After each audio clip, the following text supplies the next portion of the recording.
Mga kapatid, tayo po'y lumapit sa ating Panginoon. Sa maikling pananahimik, ihandog po natin ang ating mga papuri, pasasalamat sa Kanya.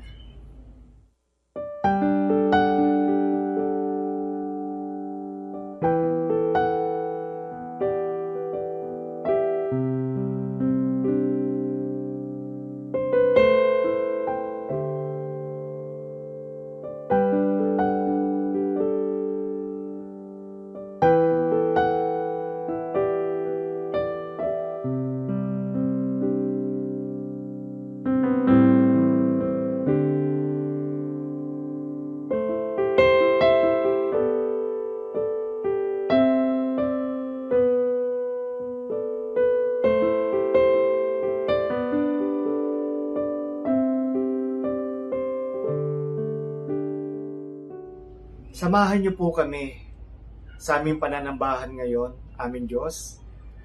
Nais po naming itaas ang iyong pangalan. Nais po namin kayong papurihan. Loobin niyo po na kayo po ay mapagpala sa lahat po ng aming gagawin sa mga sandaling ito. Purihin po ang iyong pangalan. Ito po ang aming pagsambat panalangin sa pangalan po ng aming Panginoong Hesus. Father, we praise you and we worship you this day. Panginoon, tanging kayo lamang ang aming itataas, ang aming itatanghal sa aming buhay. Aming Diyos, malugod po kayo sa aming pagsamba, sa aming mga awit at sayaw. Purihin ka, aming Diyos.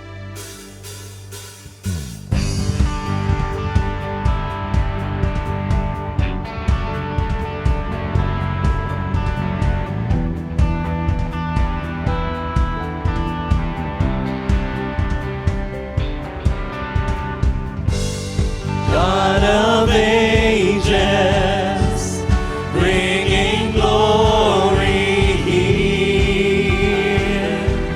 You are good, you are good. Son of righteousness, you are all I seek with all my heart. Giver of life, hope for the lost is in you. All of the earth shines with your light, your glory. You are the God who lives, you are the God who heals. You are my hope, my everything.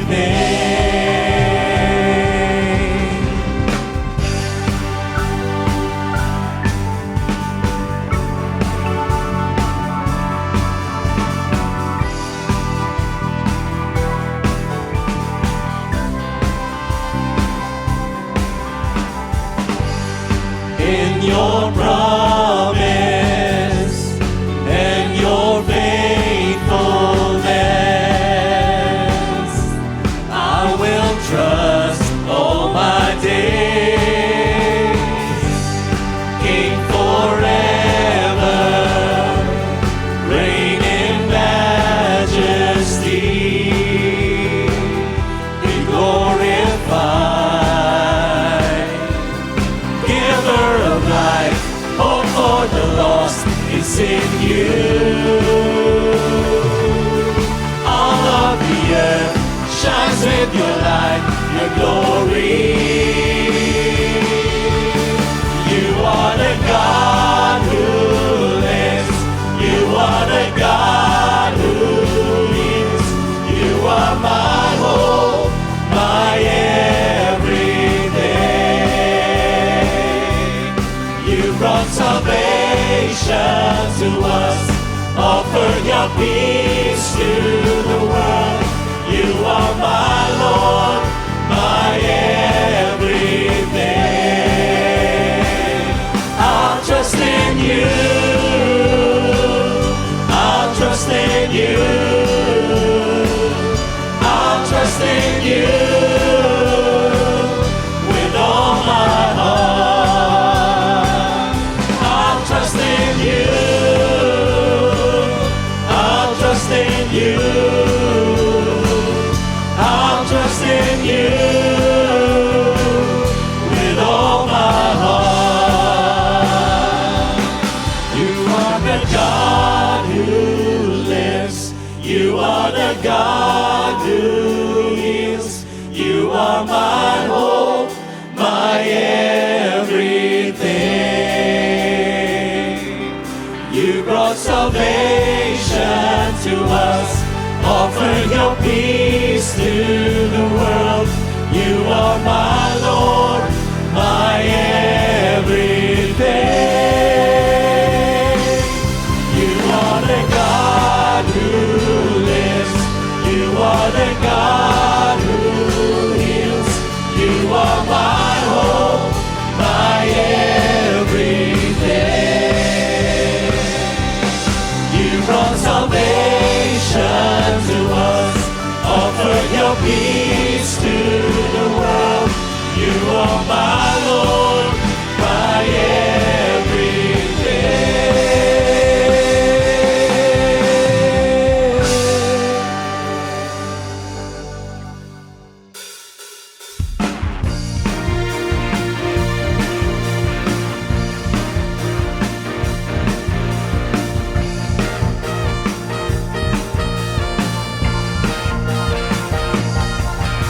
Halina't purihin ang Diyos, pagpapala niya sa ating lubos-lubos. Makapangyarihan siya sa ating ay nagmamahal. Halina't siya'y pasalamatan. Halina't purihin ang Diyos, pagpapala niya sa ating lubos-lubos. Makapangyarihan siya sa atin ay nagmamahal. Halina't siya'y pasalamatan. Dakilang Diyos at Panginoon, maghari ka sa lahat ng panahon. Ang ngalan niyo ay luwalhati, kayo lamang ang sasambahin.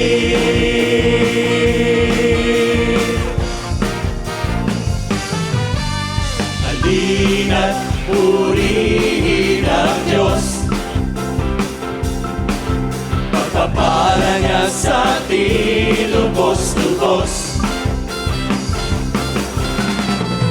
Makapangyarihan siya sa atin ay nagmamahal.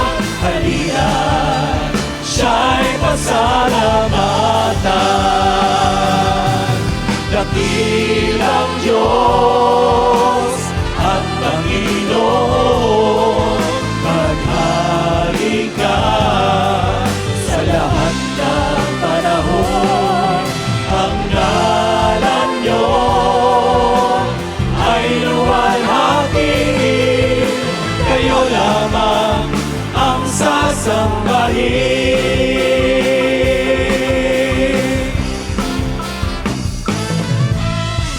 Halina't purihin ang Diyos, pagpapala niya sa ating lubos-lubos. Makapangyarihan siya sa atin ay nagmamahal. Halina't siya'y pasalamatan. Dakilang Diyos at Panginoon, maghari ka sa lahat ng panahon. Ang ngalan niyo ay luwalhati, kayo lamang ang sasambahin. Dakilang Diyos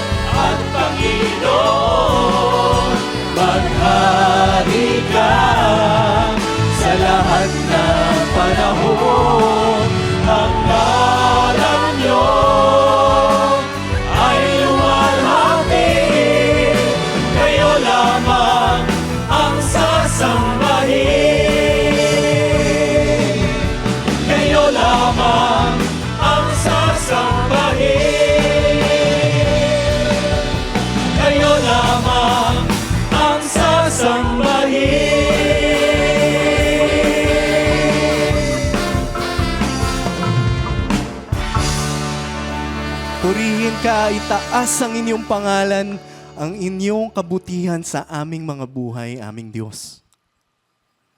Tunay ngang wala nang hihigit pa sa inyo, sa inyong pagmamahal. Kaya ngayon, aming Diyos, sa aming pagharap sa bagong taon, we are so excited for your love. We are very much excited to share your grace, your love, your mercy that you shower our lives. Father, tanging kayo lamang ang aming pangahawakan, ang aming tatakbuhan sa habang panahon. You and you alone, Father.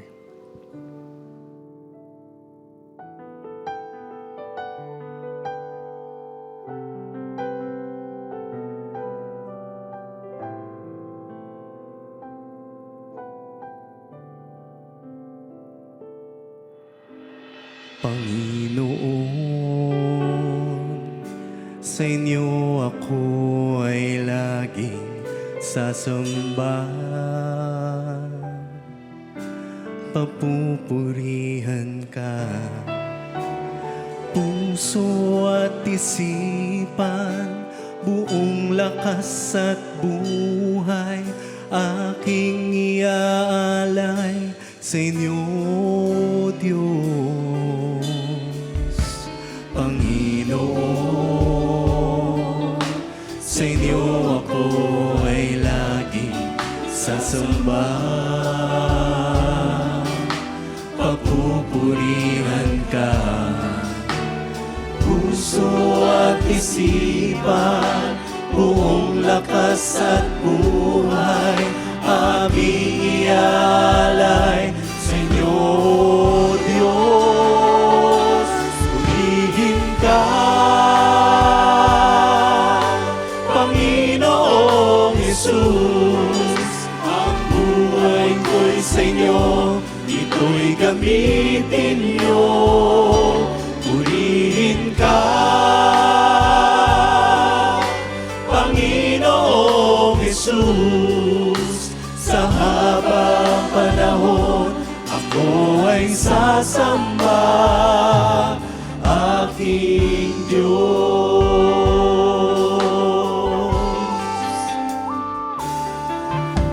Panginoon, sa inyo ako ay laging sasamba. Pagpupurihan ka, puso at isipan, buong lakas at buhay, aking ialay sa inyo, Diyos. Purihin ka, Panginoong Jesus, ang buhay ko'y sa inyo, ito'y gamitin niyo. Purihin ka, Panginoong Jesus, sa habang panahon ako ay sasamba. Purihin ka, Panginoong Jesus, ang buhay ko'y sa inyo, ito'y gamitin niyo. Purihin ka, Panginoong Jesus, sa habang panahon ako ay sasamba, aking Diyos.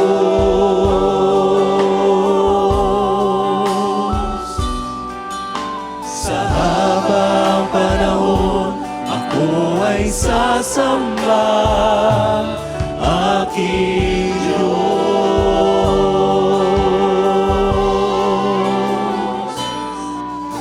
Sa habang panahon ako ay sasamba, aking Diyos.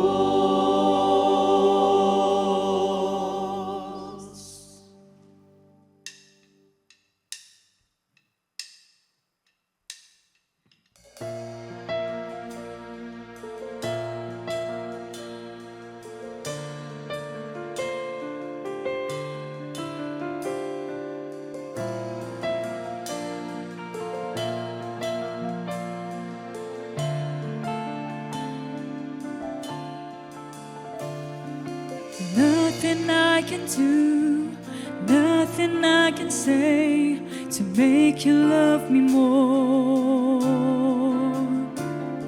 Standing in your grace, feeling your embrace, Lord, I am secure. Nowhere I can go, no place that I'd rather be. I want to stay right here in your presence. I want to praise you forever and ever. You are the Lord Most High, God of the ages. I will glorify the Lord of creation. Every breath that I breathe, you gave. Lord of heaven, let your love come fill this place.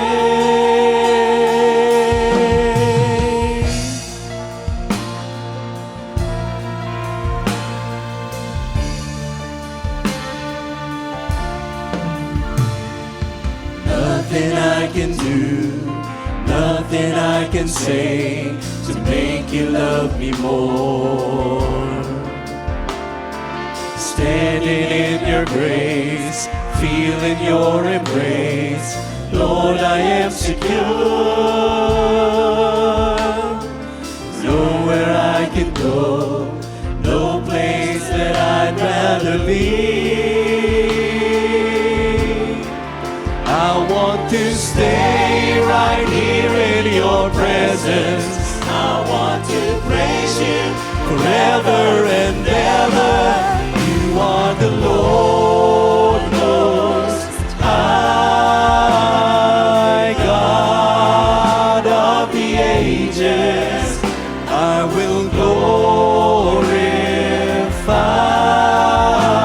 the Lord of creation. Every breath that I breathe, you gave. Lord of heaven, let your love come fill this place.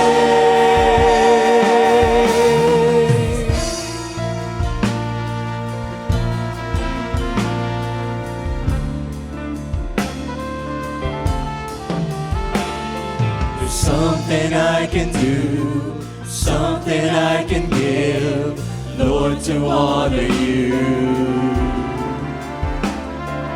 For your sacrifice, I give you my life and my gratitude. All I ask is this, I want and only desire.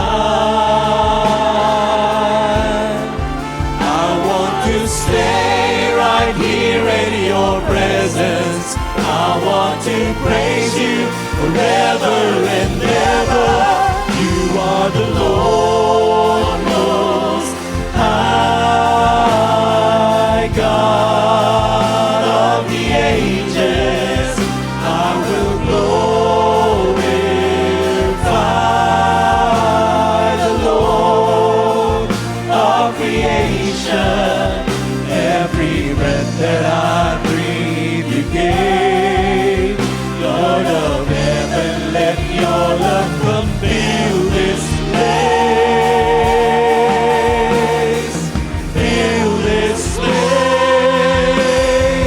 You are the Lord Most High, God of the ages. I will glorify the Lord of creation.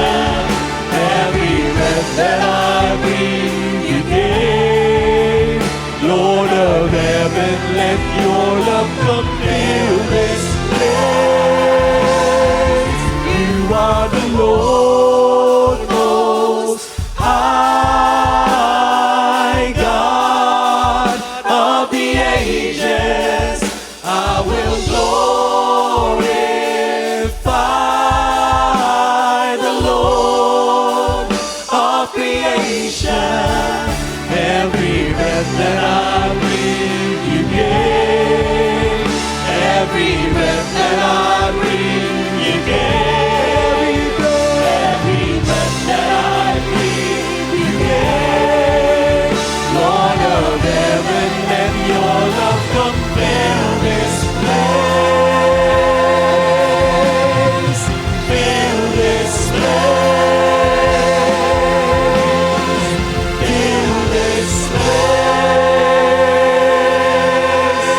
God Most High, fill this place with your love. Fill our hearts and our minds with your love, your grace, and your mercy. Father, we thank you.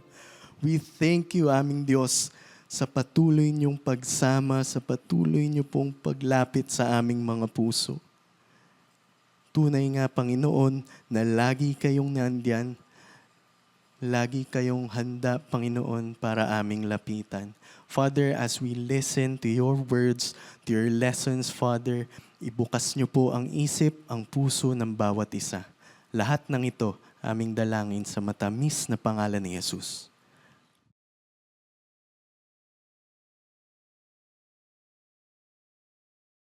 Luke 19:10. Lukas 19:10. For the Son of Man came to seek and to save what was lost. Jesus saves many ways. Jesus saves us from eternal punishment. Jesus saves from sin. But Jesus also saves from broken relationships. I once was lost, but now I'm found. Sabi na isang matandang awit. Lost by whom? To whom? Lost from where to where? And lost from what to what? Jesus saves from broken relationships. Father, we thank you that you are Savior through your Son, Jesus. And we thank you that the salvation that you offer through Jesus is manifold. Maraming hugis, maraming wangis, maraming kulay. Sa sandaling ito, patuloy niyo po kaming puspusin ng inyong Espiritu at ngayon humihingi kami ng aral na sa inyong puso nagmumula. Turuan niyo po kami at akayin, kayo po ang mangaral. Dalangin namin ang lahat ng ito sa ngalan ng iyong anak na si Jesus na tagapagligtas sa maraming paraan mula sa maraming bagay. From broken relationships. Luke 15:1-2. Isang araw, ang mga maninigil ng buwis at ang mga makasalanan ay lumapit kay Jesus upang makinig. Nagbulong-bulungan ang mga Pariseo at mga tagapagturo ng kautusan. Sabi nila, ang taong ito'y nakikisama at nakikisalo sa mga makasalanan. So they were avoiding sinners. And sinners, of course, were those who were unable to obey the law. With 10 commandments and 613 other commandments called mitzvots, how can you not obey? There was always an opportunity to be sinful when measured according to the laws of their religion. Who can obey and apply all the religious laws? James 2:10, ang lumalabag sa isang utos, kahit tumutupad sa iba pa, ay lumalabag sa buong kautusan. If you obey all the laws and fail only in one, it's as good as disobeying everything. Romans 3:23, dahil doon, lahat ay nagkasala at walang sino mang nakaabot sa kaluwalhatian ng Diyos na itinakda ng relihiyon ng matandang paniniwala ng Israel, kaya lahat, kung tutuusin, sinners. Now, Jesus welcomes such sinners and even eats with them. This is unheard of. Ang mga religious leaders nung araw ay hindi sila naglalakad sa silong ng anino ng bahay ng mga makasalanan. Hindi sila papasok sa bahay ng mga makasalanan, hindi sila nakikisalamuha. Tapos nagulat sila sa Jesus na ito, hindi lang nakikisalamuha, nakikiupo pa sa mesa at nakikisalo sa pagkain, which is the highest form of fellowship. The religious leaders are offended by this acceptance by Jesus. They would never on their own welcome sinners. In fact, the religious leaders would brand and turn sinners into outcasts. Pag natawag kang sinner, outcast ka na, puwera ka na. Daig mo pa isinumpa na may kitongin. Kaya pag sa mga religious leaders na ito ka naniwala at umasa, puwera ka. Lugi ka. Kawawa ka. Legalistic religion produces and brands so many sinners. Tulad ng ating mga ninuno nang hindi pa yumayakap sa pananampalatayang dinala ng mga Kastila, na iba ang buong buhay nila nung sila'y sumunod sa pananampalatayang ito, naging napakadami nilang kasalanan. Because they were made aware not only of the commandments of God, but the invented commandments of religion. And in the eyes of the ordinary believer and follower, there is no division between God's commands and the commands of the religious leaders. Kaya ang lahat nababrand na makasalanan. Romans 7:8-9, sin came to me because of the command. But without the law, sin has no power. Before I knew the law, I was alive. But when I heard the law's command, sin began to live. So kung hindi nyo naman itinuro lahat yung bawal na yan, hindi sana ako makasalanan sa mga panukat. Pero pinatawan nyo ako ng kotakot-takot ng mga utos na hindi ko naman kayang sundin. Kaya mula nung dumapo kayo sa buhay ko, naging sinful tuloy ako by your standards. At syempre, this kind of religion that is premised on sacrifice and transactional relationship with God, mabuting lagi kang may kasalanan para lagi kang nagbabayad. Para lagi kang nasisingil, guilty ka, madali kang i-manipulate. Yun ang ayaw na ayaw ni Jesus. Yung mapuwera ka sa buhay, mapuwera ka sa ganda ng buhay because you are labeled sinful. Luke 15:3-4, dahil dito, sinabi sa kanila ni Jesus ang talinghagang ito. Kung ang sino man sa inyo ay may 100 tupa at nawalan ng isa, anong gagawin niya? Hindi ba't iiwan niya ang 99 sa pastulan at hahanapin ang nawawala hanggang sa ito'y matagpuan? So now, Jesus goes to metaphorical thinking, to parable, talinghaga, to symbolic language. So the sheep is lost by the shepherd. The sheep is lost to the elements, to false shepherds, to predators. Kaya delikado pag yung sheep nawala doon sa iniingatan noong kanyang pastol. So the sheep is lost from safety to danger. Yan ang nangyayari. Pag nawawala ka sa tamang tagapag-alaga, napupunta ka sa mga maninira at sisira sa'yo. Now, the important message is in the last part of the parable. God wants to find lost sheep and restore their relationship with the shepherd. Their belongingness in and with the flock. Ang kwento ni Jesus, pagka merong kang 100 tupa at may isang nawala, naligaw, sinadya man niya o hindi, hahanapin niya yon para iligtas siya sa panganib at ibalik siya sa kanyang grupo kung saan siya ay masaya, saan siya ay ligtas. Pag nawala ka, hahanapin ka, ibabalik ka. That is the goal of Jesusness. Sa mga Pharisees, baligtad.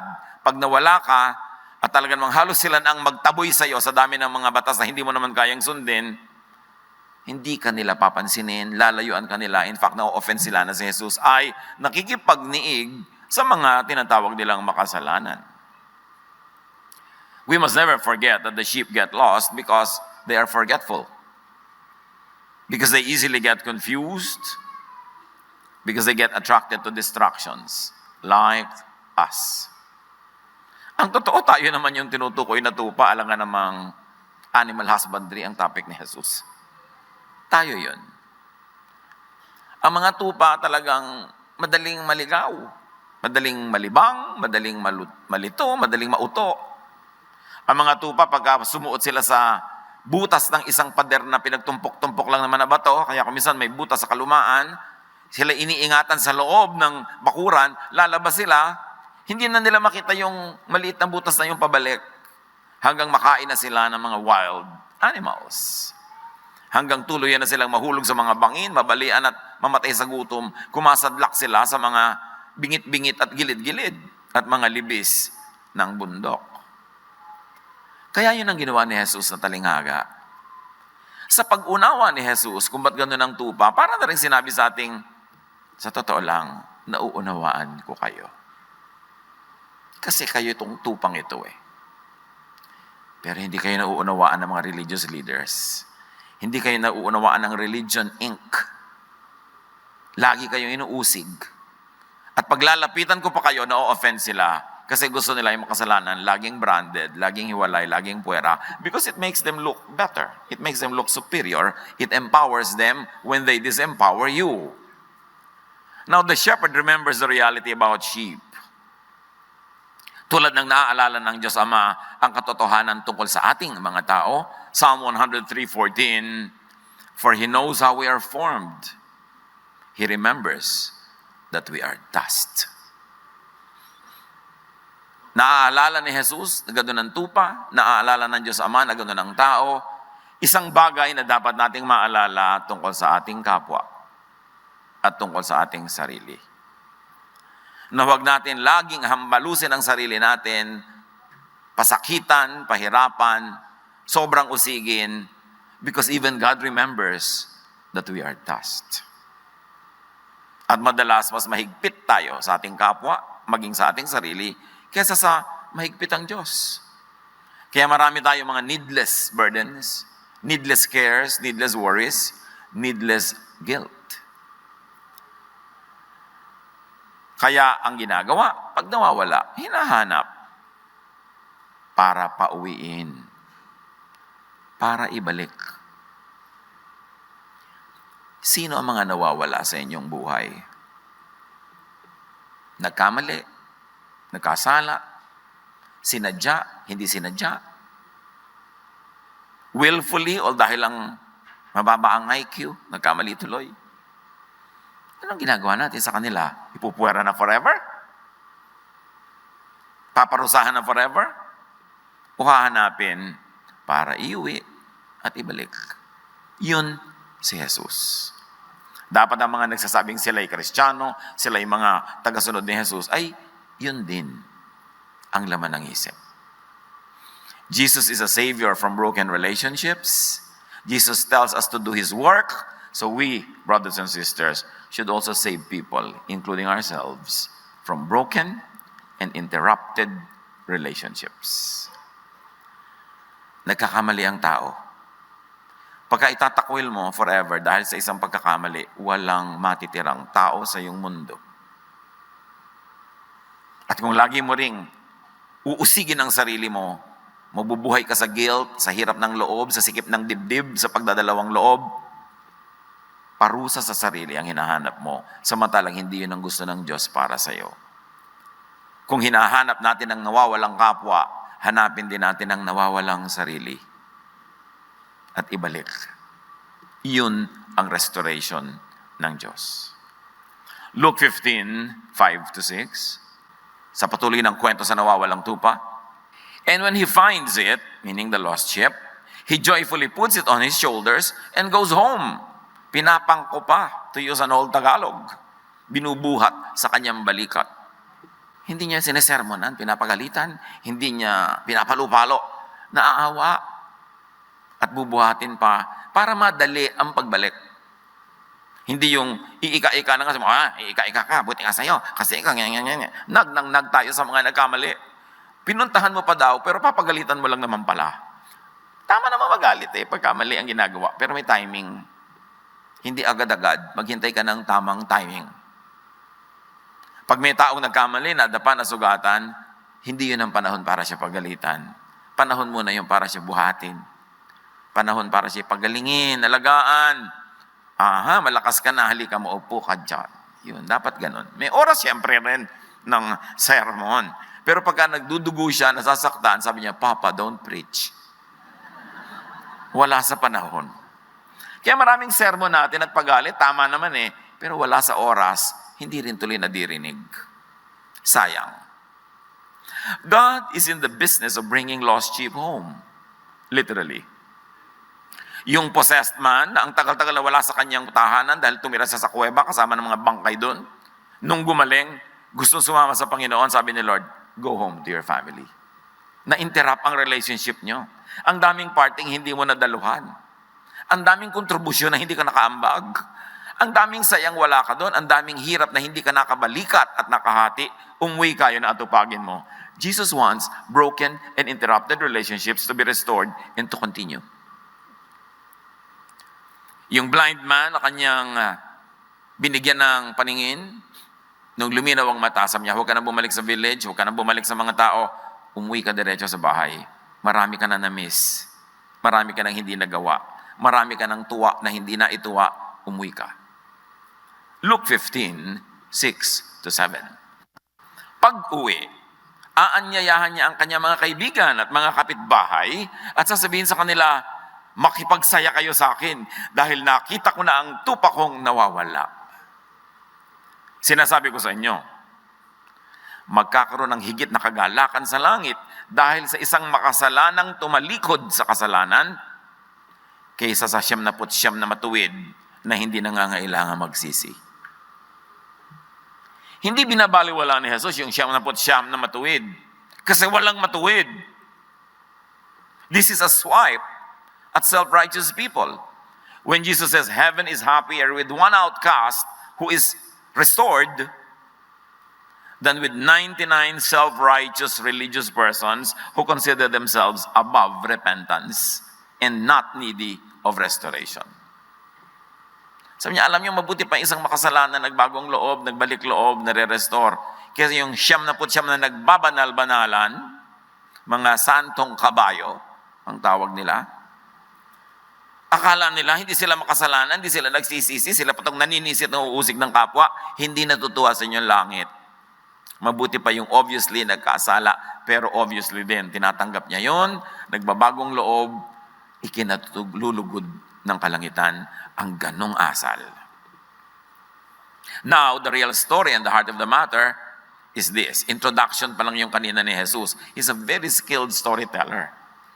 Ngayong naibukas na niya yung prinsipyo, pupunta na siya sa main theme. Luke 15:1-13. Isang pamilyar na kwento na hahanapan natin ng mga bagong gata para makagawa tayo ng mga bagong latik mula sa napakagandang kwentong ito. Luke 15:11-13, sinabi pa ni Jesus, may isang tao na may 2 anak na lalaki. Sinabi sa kanya ng bunso, Ama, ibigay na po ninyo sa akin ang mamanahin ko. At hinati nga ng ama ang kanyang ari-arian. Nakita niyo yung ama dito, represents God. Napakadaling kausap. Hindi siya katulad nung Diyos ay pinapanakot sa atin ng relihiyon. Diyos na laging mahigpit, mabagsik. Pag nagalit ka, tutudlain ka ng mga kidlat. Bubuka ang lupa, kakainin kang buhay. But Jesus introduces to us, reintroduces to humanity the real image of the Father. Yung bunso, kabuhay-buhay pa yung ama, hinihingi na yung mana, binigay. Madaling kausap. Pagkalipas ng ilang araw, ipinagbili ng bunso ang kanyang bahagi at nagpunta sa malayong lupain. Nilostayin niya ron sa mga bisyo ang lahat niyang kayamanan, which you might call bisyo equals sins. This is what we call the prodigal son, equivalent to the lost sheep in the story.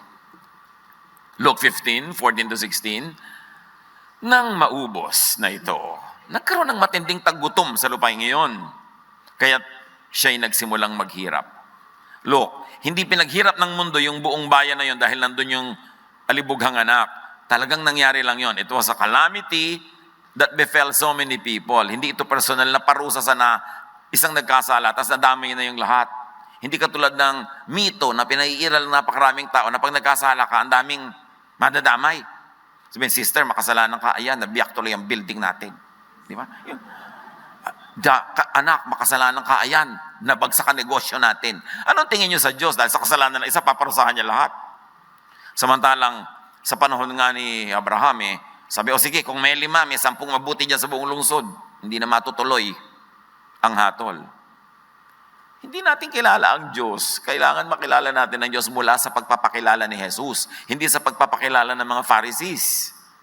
Kaya nga ipinadala si Jesus para itama lahat yan. So, nagkaroon ng calamity, nagkataon lang. Namasukan siya sa isang taga roon at siya pinagtrabaho nito sa isang babuyan. Sa tindi ng kanyang gutom at dahil sa wala namang nabibigay sa kanyang pagkain, halos kainin na niya mga pinagbalatan ng mga bungang kahoy na pinapakain sa mga baboy. Namasukan para, wala naman palang sweldo. Tapos nag-aalaga siya ng mga baboy. Ang pagkain ng mga baboy noon, mga bungang kahoy. Hindi yung mga katulad ngayon, mga plastic, mga Kleenex, palito ng posporo, hindi ganon.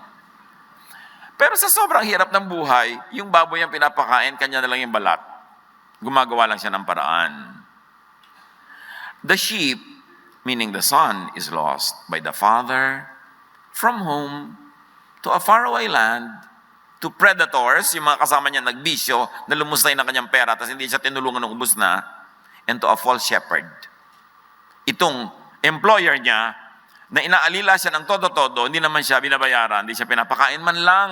Kung sana man lang alilang kanin ka, pwede na eh. Wala man lang. Nothing. This happens to people whose shepherd and teacher is not Jesus, not the Father. This kind of kaapihan, this kind of exploitation, itong pagsasamantalang ito, ay nangyayari kapag ang tao ay sumusunod sa false shepherd.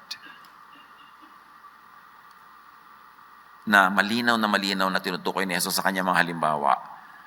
The laws, the teachers of the law and the Pharisees, ang sumusunod sa kanila, lugi.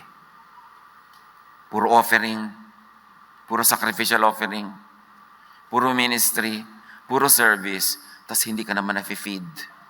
Wala ka nakakain na spiritual food, tapos panay pang usig sa'yo, lagi ka pang makasalanan, lagi kang idinidiin, at matapos ang paglilingkod mo ng kitagal-tagal na panahon, nagkamali ka, sisipain ka, ititiwalag ka. Ito ang katumbas ng employer na pinasukan nitong lalaking ito na mula sa bahay ng kanyang ama na masagana ang buhay, umalis-alis siya at namasukan, sumunod sa isang walang kakwenta-kwentang shepherd. Luke 15:17 to 20. Ngunit napag-isip-isip niya ang kanyang ginawa at nasabi niya sa sarili, labis-labis ang pagkain ng mga alila ng aking ama, samantalang ako'y namamatay dito sa gutom. Babalik ako sa aking ama at sasabihin ko sa kanya, Ama, nagkasala po ako sa Diyos at sa inyo. Hindi na po ako karapat-dapat na tawaging anak nyo. Ipilang na lamang ninyo ako sa isa sa inyong mga alila. At siya'y nagpasyang umuwi sa kanila. Natauhan. Alam niya yung gutom, nakakabalik yan ng ulirat. Sa mga nalilibang, yung mga nahihirapan, nagising. Pero sa iba, lalo silang lumulubog pag hindi sila nag-isip. So ito nag-isip. Jesus wants the followers of false shepherds to come to their senses. Matauhan. Kasi ang ganitong sitwasyon patuloy na nangyayari ngayon. Matthew 23:2 and 4, Jesus said, the Pharisees and the teachers of the law pile heavy burdens on people's shoulders and won't lift a finger to help. Kawawa ang kanilang mga sakop. No, ang anak naman, nag-isip. And the lost son's self-assessment says that he was a sinner. Meron siyang pagkakamali. Meron siyang pagkakasala. And the lost son's self-judgment made him realize that he should no longer be called a son, nor be entitled to a son's privileges and rights. So siya ay umuwi. Ang pakay lang, bumalik sa kanyang ama, hindi lang naman siguro para makakain. Nakapag-isip-isip siya talaga. Natatanda ang kanyang ama, dapat nandun siya, magabayan niya, maalagaan niya, pero kailangan nandun siya kahit malang status ng katulong. Luke 15:20, malayo pa'y natanaw na siya ng kanyang ama. Ibig sabihin yung ama niya, nakatingin dun sa kanyang landas na dinaanan palayo, doon nakatitig, inaabangan siyang bumalik. Kaya malayo pa siya, nakita na. Nakaabang. At dahil sa matinding awa ay patakbo siyang sinalubong, niyakap at hinalikan. Amoy baboy ha. Niyakap, sinalubong, hinalikan. Ito ang equivalent nung tupa na hinanap. Ang pinagkaiba lang na variation sa kwento, itong tupa ang kusang nagbalik. Kasi tao naman ito, hindi tupa. Kaya ikaw tao, bumalik ka. Kung hindi ka bumabalik, tupa ka ba? Dapat maghusa ka dahil hindi ka naman tupa Mas mataas-taas ang IQ mo. Dapat mag-isip ka. Mga iniwan mong asawa na dapat di mo iniiwan. Iniwan mong responsibilidad ng mga anak. Iniiwan mong trabaho na sinusweldohan ka. Ano man yung iniiwan mo na dapat nandun ka, mag-isip. At kusang bumalik. This Father is the image of the invisible God. Ang sarap makipagmahalan sa ating Diyos kung kilala lang natin siya ayon sa pagpapakilala ni Jesus. Kahit ano mangyari, tatay pa rin. May mga tao, sumunod sila sa mga Pharisees and teachers of the law. Deacon sila sa church, leader sila sa church. Nung nagkamali yung anak, itinatakwil. Hindi pwede. Lumayas ka sa bahay natin. Deaconess ako. Anong sasabihin ng church? Ang itanong mo, anong sasabihin sa'yo ni Jesus? Siya nga, hinanap yung tupa. Itong tatay na ito, kung ano-ano na ginawa ng anak, niyakap pa, hinalikan. Ikaw, nanay ka, tatay ka, itatakwil mong anak mo dahil nire-reject siya ng religion? Mag-isip-isip kung ano ang effect sa atin ng ating religious beliefs and religious practices. Pag ang effect ay hindi ka bumabait, lumulupit ka pa, hindi ka nagbabalik, lalo kang lumalayo, hindi bumubuti ang ugali mo, sumasama pa, hindi ka dapat nandyan. Mag-isip. Kahit ano pang mangyari, yung anak, anak pa rin. At kung ito yung example, tupang hinanap, anak na niyakap, para sa ating lahat ang lesson. Yung magulang mo pa rin. Ano pa man ang reklamo mo sa kanya. Yung anak mo rin. Yung asawa mo, yung kapatid mo. Dapat, kung nagkaroon ng mga paglalayo-layo, pagkakahiwa-hiwalay ng loob, magising at magbalikan, ito ang kalooban ng Diyos. Kung minsan may mga komplikasyon, minsan, Pastor, paano po ako babalik sa asawang iniwan ko 20 years ago? May asawa na po siya, may mga anak na siya. Ako rin nagkaroon na ng ibang asawa, may mga anak na ako. Ano pong gagawin ko? Ewan ko sa inyo! Pumasok-pasok kayo sa gulo na ito, tapos ako ngayon ang po problemahin nyo. Pero truth to tell, may mga situation na mas tahimik na sigurong manahimik na kayo where you are now, kasi mas lalong gugulo. So mag-isip kung anong pinakamaganda. Among many choices, alin ba yung best? Pero kung nagkaroon ka na ng iba, tapos siya naghihintay pa rin sa'yo, para si Gabriel, hinihintay niya si Maruha. At kung alam niyo ang kwento, napanood niyo noong 1966. Yung Maruha Susan, hindi yung Maruha iba. Kung siya ay naging matapat at hinihintay-hintay ka pa rin kahit nagkamali ka, dapat mong balikan. Paano po yan? May komplikasyon. Magdusa ka kinomplicate mo ang buhay mo Pay the price, but correct the mistake. Dapat itama. Now, this is the image of the invisible God. Kahit anong mangyari, tatay pa rin, at ang anak, anak pa rin. Tanggap ang anak no matter what. Kayo ba tinatanggap yung anak nyo no matter what? Yung anak ko po, Pastor, mukhang balde. Tita, mukhang drum ka naman. So, magkamag-anak pa rin kayo. So, tanggapin mo na. Huwag ka na mag-inarte dyan, anak mo yan Walang sumbat, walang parusa, walang galit. Mga nawawala, mga nagwawala, uwi na. Sabihin nyo, kastabi nyo, uwi na. Diba? Kailangan umuwi. Kailangan manumbalik sa tama, manumbalik sa dati. Si Jesus hindi lang nagliligtas mula sa impyerno. Although, primary yun. Nagliligtas din siya sa mga taong nawalay sa mga mahal sa buhay na dapat bumalik. Inililigtas niya ang broken relationships. Hindi lang ating kaluluwa mula sa impyerno, inililigtas niya ang interrupted relationships. Now, Jesus reveals this truth about God. John 1:14, the Word became a human being and lived here with us. From Him, from Jesus, all the kindness and all the truth about God have come down to us. Kaya kay Jesus laging sumunod at makinig. Ang kabaitan ng Diyos ay hindi naharang ng law, ng religion, ng temple, ng tradition. Hindi naharang ng teachers of the law and Pharisees. Hindi naharang ng self-debasement and self-judgment maging nung anak. Ang pinairal, nakita niyo sa kwento, ang pag-ibig ng Ama. In fact, ang naharang ay yung mga katuroang malupit, katuroang mapanghusga ng mga Pharisees pag ginamit ang Jesus filter. Alam niyo sa Jesus filter, papadaanin niyo lahat ng mga katuroan, yung maibigin lamang tulad ng turo ni Jesus ang dapat pairalin at sundin sa buhay. Yung iba ilagay sa library, gawing reference, pero ang dapat na pinapairal pang araw-araw, katuroan ni Jesus. Sapagkat kung ihahambing niyo ang katuroan ni Jesus sa napakaraming ibang katuroan, madalas, hindi laging agree yung iba.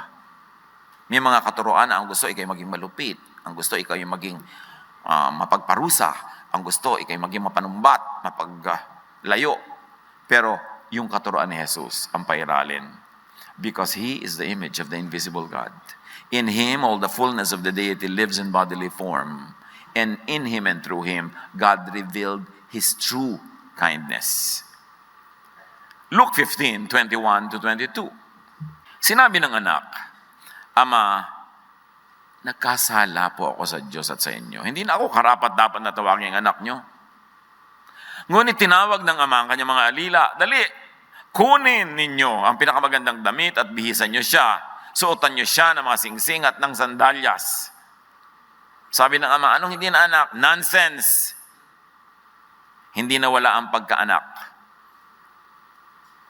May mas malalim itong sinasabi sa atin. Pastor, pag nagkasala po ba ang Christian, hindi na siya anak ng Diyos? Hindi na siya saved? Nakita niyo sa kwento, anak ka pa rin. Sa katunayan, habang nagkakasala ka, nagdusa ka na eh. Nagbayad ka na. So, ang anak ka pa rin ng Diyos.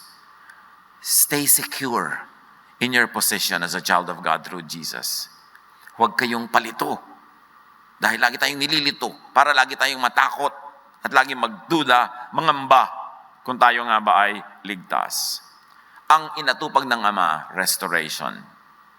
Not of the status of the Son, but of the mind and the mindset of the Son. Nirestore niya yung anak ka. Kahit ano nangyari, anak ka, so stay that way. At magpaka-anak ka, mula ngayon, tumigil ka na maging pasaway. Kasi anak ka eh. Ayusin mo ang buhay mo para magbigay ka ng kasiyahan sa iyong ama o ina, magulang. Luke 15:23, patuloy pa ng ama. Katayin ninyo ang pinatabang guya. So the fattened calf was slaughtered para magkaroon ng handaan. And of course, it is a reflection, a reference to the sacrifice of Jesus. Nung pinatawad niyong anak at tinanggap, merong isang tupa, merong isang guya, merong isang calf na nasacrifice. At tayo, sa pagpapatawad ng Ama dahil sa sacrifice ni Jesus. Kaya huwag nating tatawaran kung eternal ba yung salvation, permanent ba yun? Kasi parang tinatawaran nyo ang halaga ng dugo ni Kristo na isinakripisyo para kapatawarin. Tapos yung pala nagkamali ka, hindi ka na naman pinatawad. Ang baba naman ng value ng blood na yun. Kaya dapat natin ma-appreciate the permanence of our status as children of God through Jesus. Sin is wiped out through Jesus, the Lamb of God. At kaya rin nagkaroon ng ganung uri ng pagkatay because nagkaroon ng pagdiriwang, pagsasaya. But it was at the calf's expense. At kaya din tayo nagkakaroon ng pagdiriwang, pagsasaya, it was at Jesus' expense. Salvation is free but it is not cheap. Kaya pahalagahan niya ang status na yan. Na kahit hindi nawawala yung pagkaanak, pangatawanan mo naman para ikalugod ng magulang. Luke 15:23-24. At tayo'y kumain at magdiwang, sabi ng Ama, sapagkat ang anak kong ito ay namatay na. Ngunit siya ay nabuhay. Nawala, ngunit muling natagpuan. At sila nga'y nagdiwang. This is always how heaven is depicted, is shown, is visualized. Isang handaan. Isang piging, isang masayang pagsasalo-salo. Kwento ng tupa, kwento ng anak, pareho. Finding the lost, restoration to the home or to the family, and celebration. Now, you know the story. The legalistic brother, the kuya, was angry. He wanted judgment for the lost brother. He would not join the celebration. At maraming katumbas yan ngayon sa mga churches ng Panginoon. Pag may nagkasalang kapatid, ang gusto parusahan, itiwalag, hambalusin, paluin, ipahiya. This is the equivalent of the teachers of the law and the Pharisees. Make sure that you're on the side of Jesus, not on the other side. Sa attitude mo sa mga nagkakasala, sa tingin mo, sa sukat mo, make sure that you're on the side of the fence with Jesus, with God the Father. To the Father, the overriding issue is return and restoration. Yung iba, discipline. Hindi natin nakita yan sa kwento. Kilala ba natin ang Ama? Dapat mag-self-discipline ka na lang. Tulad nga niya, nag-self-discipline na eh. Hindi na po ako bagay na tumira sa magandang kwarto. Hindi na ako bagay sa bahay. Doon na lang ako sa my servants' quarters. Hindi na ako bagay kumakain sa main dining room. Doon na lang ako kasama ng mga katulong. Nag-self-discipline na siya. Kaya tayong mga nagkakamali, nagkakasala, mag-self-discipline tayo. Kasi yung Ama, hindi naman niya inuutos sa atin na disiplinahin natin yung kapwa natin eh. Ang inuutos sa atin, mahalin natin. Matthew 18, 12-14, another version of the same story. Ano sa palagay ninyo ang gagawin ng isang taong may 100 tupa kung nawala ang isa sa mga yon? Hindi ba't iiwan niya ang 99 na nasa bundok upang hanapin ng naligaw? Tandaan ninyo, kapag ito'y kanyang natagpuan, higit niya ang ikagagalak ang isang tupang ito kaysa 99 na hindi naligaw. Or hindi tinatanggap na sila man ay ligaw din. Gayon din naman, hindi ayon sa kalooban ng inyong Ama na nasa langit na mapahamak ang isa sa maliliit na ito. Kung pababayaan niyo ang isang tao, Pastor, meron po isang makasalanan sa Sunday school, itiwalag natin. Lagi po siyang nasa sanlibutan. Sabi niyo, kasi po 10% lang siya sa church, 90% sa sanlibutan. Ititiwalag natin para 100% na siya doon. Yun ang gusto mo? Bakit bang hilig mong manipa at magtiwalag dyan? Dahil hindi bagay sa iyo, sisipain mo, papabayaan mo na. That is not the principle of God. That is not the way of Jesus. John 14:12, pakatandaan nyo, ang nananalig sa akin ay makagagawa ng mga ginagawa ko. At anong ginagawa ni Jesus? Seeking the lost. Restoring the broken. At ano ang pinapagawa ni Jesus? Mahalin at alagaan ang kanyang mga tupa. John 21:17, pangatlong ulit na tinanong siya ni Jesus, Simon, Pedro, mahal mo ba ako? Nalungkot si Pedro sapagkat 3 beses na siyang tinatanong ng mahal mo ba ako? Kasi 3 beses niyang itinatwa ang Panginoon. Kaya tinanong siya, mahal mo ba ako? Yes, Lord, number 1. O sige, restored ka na mula sa unang mong denial. Mahal mo ba talaga ako? Opo, Lord, number 2. Kaya naman tinatanong pa ako, sinabi ko na nga. Pero nire-restore siya the second time kasi meron siyang second denial. Pedro, mahal mo ba ako talaga? Opo, alam niyo naman yun ah. Third, restoration. Complete ang restoration. Kaya siya tinanong, hindi dahil natlilito ang Panginoon. Gustong malaman ni Pedro na, mahal mo ko, lalong mahal kita. Tama na ang dramang bukid. Oo, nalungkot ka, dininay mo ko, pero tapos na yon, move on na. Kaya, sabi niya, feed my sheep. Binigyan niya uli ng ministry. Hindi niya itinakwil. Binigyan niya uli ng gawain kasi sa paggawa lang ni Pedro ng mga gawain ng Panginoon, marami siyang chances na tumuwid, umayos at mag-improve. Pero pag tinanggalan mo na siya ng ganon, ano ang ibibigay mo sa kanyang kinabukasan? At sumagot siya, Panginoon, alam po ninyo ang lahat ng bagay. Alam niyong mahal ko kayo. Sinabi sa kanya ni Jesus, sige na. Kahit 3 beses mo akong dinanay, 3 beses sa kitang tinanong, pakainin mo ang aking mga tupa. Talaga po, restored ako? Yes. Beautiful. Ganon ang Panginoon. The Jesus concept of salvation in His teaching is, salvation is saving people from being lost and away from home. Sa mga kwentong ito. Of course, maraming salvation na. At maraming mukha ang salvation ni Jesus. May salvation from hell. May salvation from many things, but ang pinofocus natin ngayon is salvation from broken and interrupted relationships. Savior din, relevant din si Jesus sa ganung larangan ng ating buhay. So ang ating reaksyon, be open-hearted to a mistaken loved one who had left but now returns as a penitent. Tandaan nyo, as a penitent. Even in other religious groups, ang teaching nila, a sinner must be restored when he comes as a penitent. Absolution must be granted to a penitent. Even religious leaders have no choice but to give that. Yan ang turo. Pag bumabalik na bahag-bahag ang buntot, gumagapang sa lupa sa kakahihiyan, at talaga namang dugdurugo ang puso, pipipiping parang papel, napakatigas naman ang puso mo para hindi magpatawad. Ikaw nga araw-araw humihingi ng tawad sa Diyos. Patawarin ang tunay na kumikilala ng kamalian at humihingi ng tawad at handang magbayad. May bayad. Ang inaalok ng anak, huwag niyo na ako ituring na anak, huwag niyo na akong pakainin sa dining hall. Katulong na lang. Willing siya magbayad. Hindi yung sorry ng sorry, tapos wala namang pagbabago. Sorry na, galit pa ha. Nagsasorry na nga sa'yo no? Galit pa. Parang hindi ka sorry. Sinasabi ng body language mo, hindi ka sorry. Pero yung totoong sorry, mga kapatid, do a Jesus. Forgive. With the same forgiveness that you grant this person, you will be forgiven by God.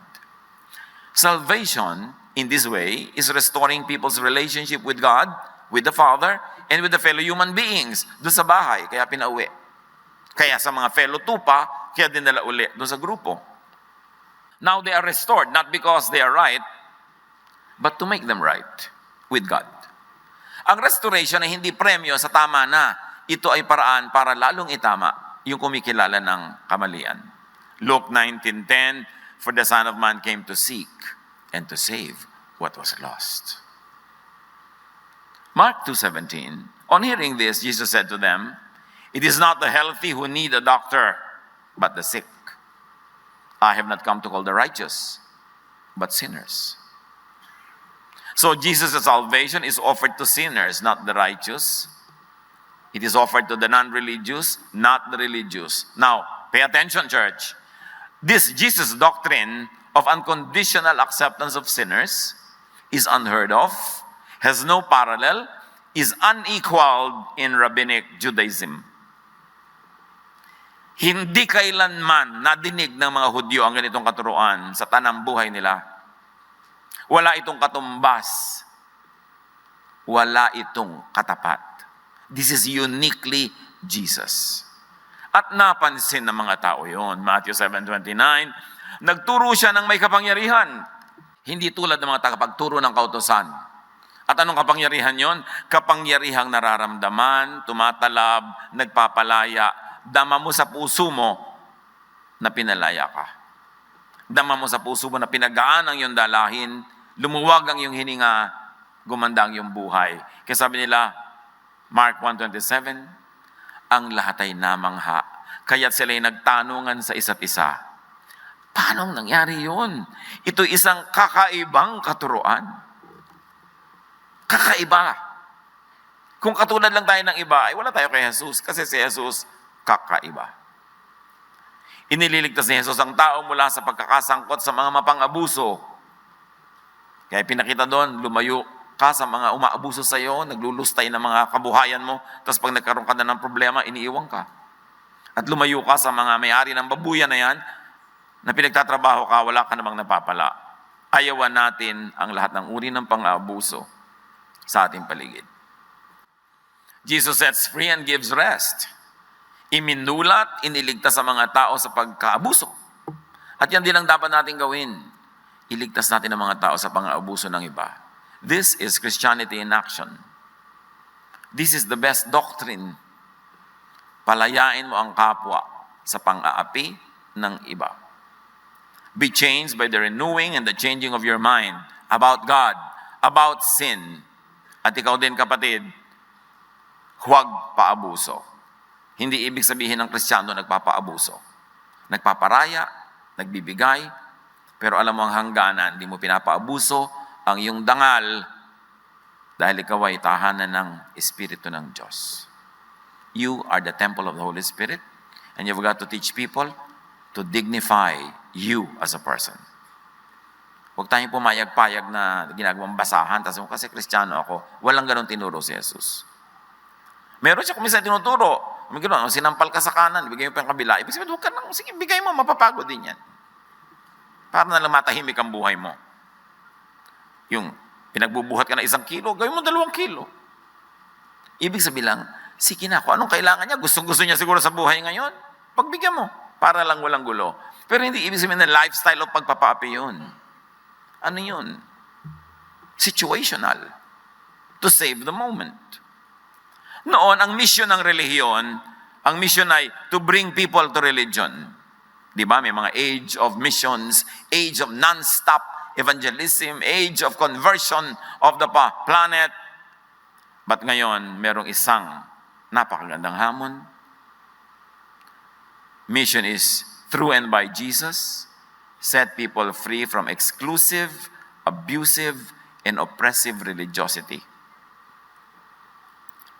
that binds people instead of sets them free. Na nagpapasungit imbes nagpapabait. May bagong misyon. Ibalik ang mga tao kay Jesus. Inakit ang mga tao sa pangalan ni Jesus, pinapasok sa mga pananampalatayang hindi naman maka-Jesus ang pamamaraan doon sa loob, kailangang ilabas ang mga taong ito at ibalik kay Jesus. In fact, we should put Jesus back to Christianity. Kasi ang konti-konti na ng Jesus sa Christianity, nagsama-sama ng kung ano-ano mga invented teachings, ang ending, judgmentalism, sungit, exclusivity, exclusion of people, self-righteousness. Jesus finds and saves people from broken and interrupted relationships. Importanteng dibdibin natin ang mission na ito. Hindi lang niya, kundi lahat ng mga sumusunod sa Kanya. Ayaw ng Diyos na may puwera. Kaya nakita niyo yung son, he was in a town where he did not belong. Through the guidance of the Spirit, he had the enlightenment to return to where he belonged. Huwag din tayo magpuwera. Baka sa sarili niyong pamilya may mga puwera. Sarili pang anak kumisan. Puwera. Dahil sobra kayo may favoritism. Dapat kung ginawa ng Diyos na isa kayong unit, pamilya kayo, isa kayong kumpanya, isa kayong society, walang puwera. Ayaw ng Diyos na may puwera. Siya man ang may sabi, it is not good for man to be alone. Ayawan natin na may puwera pag may nagpupuwera. It is not good that anybody should be isolated. Ayaw ng Diyos ng ganun. Iligtas ang mga kapwa at ang sarili sa pagkakapwera. Tulad nitong lalaking ito, puwera siya dahil siya ang lumayas, so iniligtas niya ang kanyang sarili sa pagkakapwera, siya ang bumalik. Gumawa ka ng paraan para maging katanggap-tanggapang yung pagbabalik. Para maibsan ang mga hindi kailangang mahirap at dusa ng pagkakalayo-layo ng mga taong niloloob ng Diyos na magsama-sama. What do you need to do after hearing all this? What will you do? Panginoon, turuan niyo po kami kung paano kami magre-react sa mga examples na ito ni Jesus na kakaiba. Sobrang kakaiba sa pagtanggap, pag-restore, pagmamahal sa tao. Salamat unang-una po dahil kami ang recipient niyan, niyang kakaibang pag-ibig na yan. Pero turuan niyo kami na maging mga dispensers din ng kakaibang pag-ibig na ito. Na hindi lang kami tagatanggap, kami man ay tagabigay. Pagbulay-bulayan mga kapatid sumandali, ang kahulugan nito sa inyong pang-araw-araw na buhay, manahimik, dinggin ang personal na guidance ng Panginoon.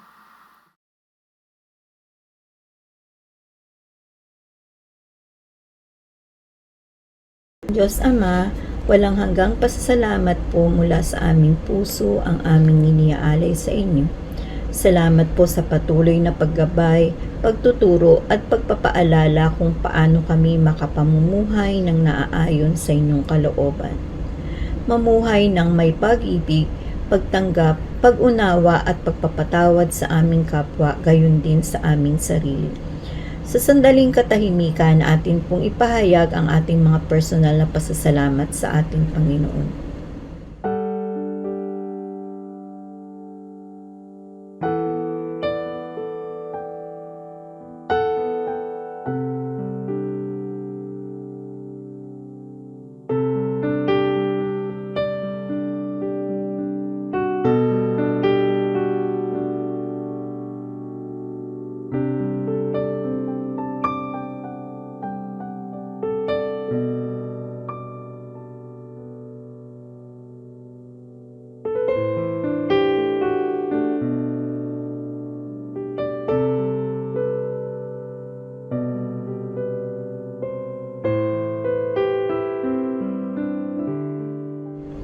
Muli, salamat po Ama sa mga biyayang aming natatanggap mula sa inyong kabutihan at katapatan sa aming buhay. Narito po ang aming alay at handog. Patuloy po itong magamit sa pagpapalaganap ng mabuting balita at sa kabutihan ng inyong pagmamahal sa bawat isa sa amin. Ito po ang aming dalangin sa ngalan ng aming Panginoong Hesus.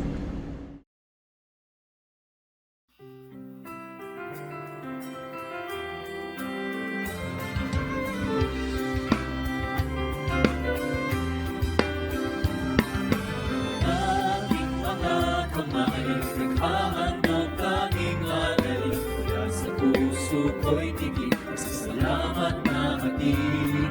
Upang salita niyo ay palaganapin, papalawak ang mga langit na gawain. Tinig na umaawit, puri ang inihahatid, sa salamat na sinasambit, ang kalagay walang pagkid. Kung sayang ibinabalik, pagkabiyayang galing sa langit, tunay at mayaman ang inyong pag-ibig. Ang aming alay, O Diyos, ay tanggapin. Handog na pinakamanina ang aming nagalhin. Lahat ng ito'y sa inyo dinamdalin.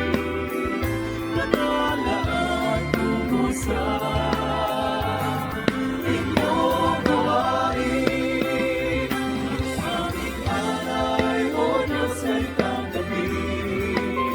Handog na pinakamanina ang aming nagalhin. Lahat ng ito'y sa inyo dinamdalin. Nakalaan tungo sa inyong gawain.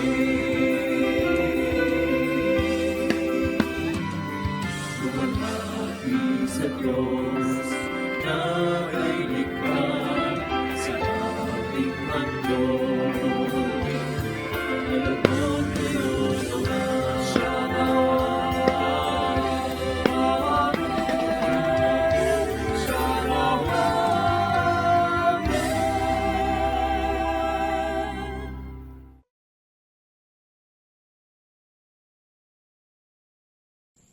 Nagpapasalamat kami, Ama, sa pagkakataong kayo'y mapapurihan.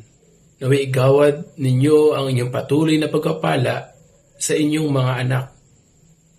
Mga kapatid, ahiyag natin sa Diyos ang ating mga pasalamat sa ilang saglit ng personal at tahimik na pananalangin.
Sama-sama po kami nagpupuri, nagpapasalamat at patuloy na sasamba sa iyo aming Ama. Napakabuti ninyo. Naway patuloy na mahayag ang inyong kalooban para sa aming lahat.